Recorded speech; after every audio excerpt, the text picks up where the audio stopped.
The Island Célébrité, c'est fini. Ce mardi soir, M6 a diffusé l'épisode final des aventures d'Olivier Dion, Stomy Bugsy, Camille Serre et leurs compagnons d'infortune. Presque comme un réflexe, les stars de l'émission de survie de Mike Horn se sont jetées sur les miroirs dès leur retour à l'hôtel. L'occasion pour eux de voir l'effet de 2 semaines passées sur une île hostile, sans avoir assez à manger. Plus grand que The Island Célébrité, on sait pourquoi Graham n'a pas perdu un gramme sur son île déserte, car contrairement à Graham, qui n'avait rien perdu lorsqu'elle a quitté prématurément l'aventure, les autres célébrités ont souvent fondu comme neige au soleil. Première à passer sur la balance, Louise et Joseph a perdu 5 kilos. Si ce chiffre paraît raisonnable, il faut savoir que l'ancienne star des L5 pesait à son arrivée seulement 53 kilos.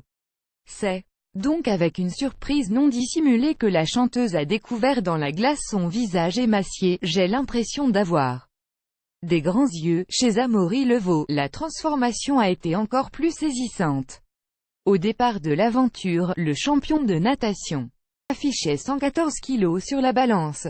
À la fin, il ne pesait plus que 101 kilos, soit une perte de 13 kilos. Un changement qui a fait au drôle aux sportifs. J'ai l'impression d'être squelettique, j'ai perdu beaucoup de graisse, mais aussi des muscles. Je ne sais pas si j'ai déjà perdu autant de poids en si peu de temps. Même quand je nageais, ça m'a fait bizarre. J'ai les yeux creusés, il y a la fatigue aussi, il y a les cernes, tout est accentué, plus grand que vidéo The Island, grosse tension après la capture d'un caïman par Gwendal Pesra. Camille Serre avait fait des réserves avant de partir. Elle n'a donc pas caché sa joie d'avoir vu fondre ses bras. Miss France 2015 a également été ravie de flotter dans son pantalon et de voir son ventre redevenir plat. Même si elle n'a perdu que 2 kilos.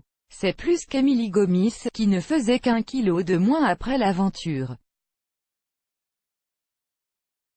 Mais moins que Priscilla Betty, Brahim Zaibat ou encore Stomy Bugsy, tous repartis avec 4 kilos en moins. Enfin, s'il s'est délesté de 12 kilos, il y a une chose que Christian Califano n'a pas perdu, son sens de l'humour.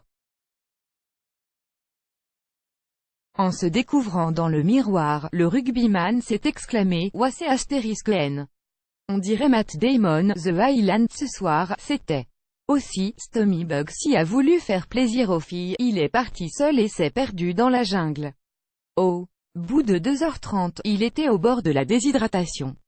Mais le pire, on ne sait pas si ce n'est pas le commentaire de la voix off. Sans le savoir, il n'est qu'à 200 mètres du camp, même.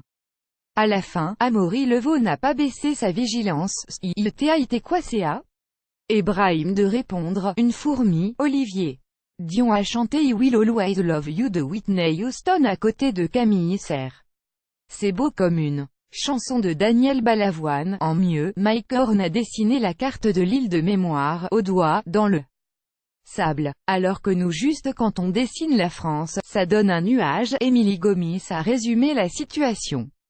J'ai l'impression que la nature nous dit, c'est bon là, cassez-vous. Depuis le début, elle le dit, mais personne l'écoute. Après 1h30 de marche, il leur reste juste à traverser la mangrove, puis à nager 1 km jusqu'au bateau. Ah oui, tu ne pailles quoi? Enfin, nager, c'est un bien grand mot.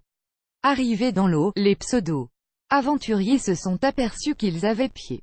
Ça valait bien la peine d'en faire des tonnes. Le mot de la fin de soirée, par Camille Serre. Maintenant, mon temps libre je vais le consacrer à ce que j'aime et à la nourriture.